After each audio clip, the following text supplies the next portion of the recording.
Hello everyone, this is Yoko. In this channel, I will share information in English that I have gathered myself because events happening in China may not be reaching other countries. I receive information from various media sources, so I would appreciate your comments on the content of the videos. If you enjoy the content, please consider subscribing to the channel and supporting it. Currently, China is actively developing a highly dangerous virus, and I would like to introduce this topic.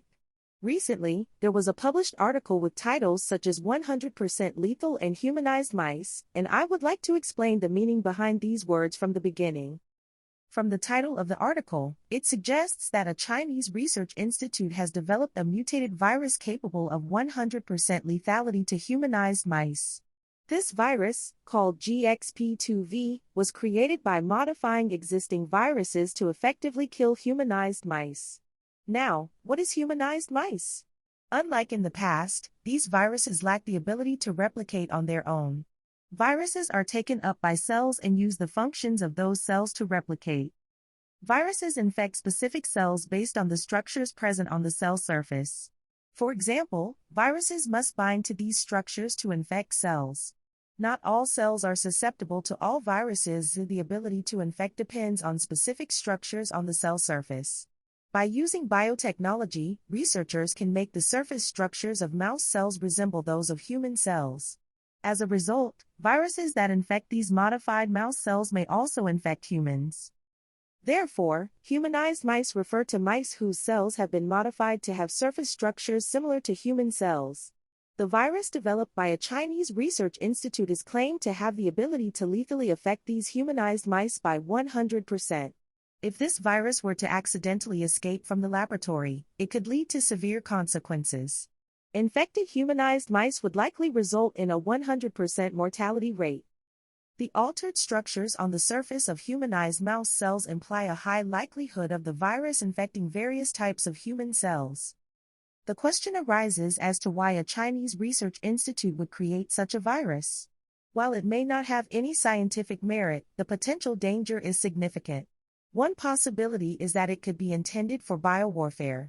It is not certain whether China intends to release this virus domestically, but the creation of such a dangerous virus raises concerns about its potential use. The Chinese Communist Party may be considering applications such as biological weapons, but the specific intentions of their research are not clear.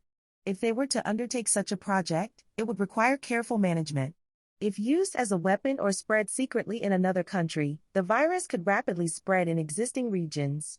Initially, people may not understand what is happening, but eventually, many could unknowingly succumb to the virus.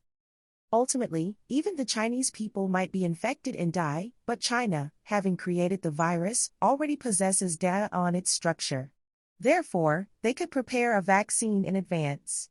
If they are considering using this virus as a weapon, there is a high likelihood that they are simultaneously advancing vaccine development. From a normal perspective, creating such a virus seems to have no purpose other than military objectives. In modern times, the creation of dangerous substances, even with minimal technical requirements, is a frightening possibility. Countries like Japan and the United States have societal surveillance against the creation of unusual items. For example, in Japan, there is expected to be significant resistance to research with military applications. Japan is a country that cannot even conduct research on defense technologies necessary for excessive reactions. In the case of the United States, such attempts could become a serious societal issue.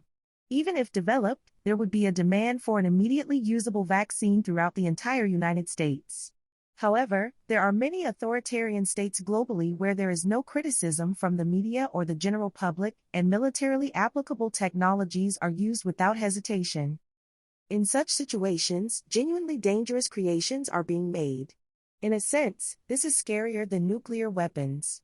In the case of nuclear weapons, current technology allows us to detect when someone is attempting to launch a missile.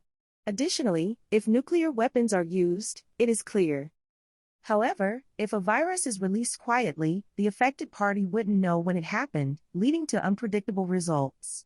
If countries tolerate the development of dangerous viruses, the risks are much higher than various weapons used in past wars. In this regard, Japan has an advantage. In Japan, people can immediately access medical facilities if they feel unwell, and there is a system in place to collect big data on the types of infectious diseases prevalent in each region. If an anomaly occurs, such as a sudden outbreak of infectious diseases in a specific area, it can be detected early, and there is no problem with swiftly investigating what the pathogen is. However, in the case of a virus that has not existed before and has the potential to be artificially created, Japan can promptly halt the movement of people, contain the spread of infection, and develop a vaccine as quickly as possible.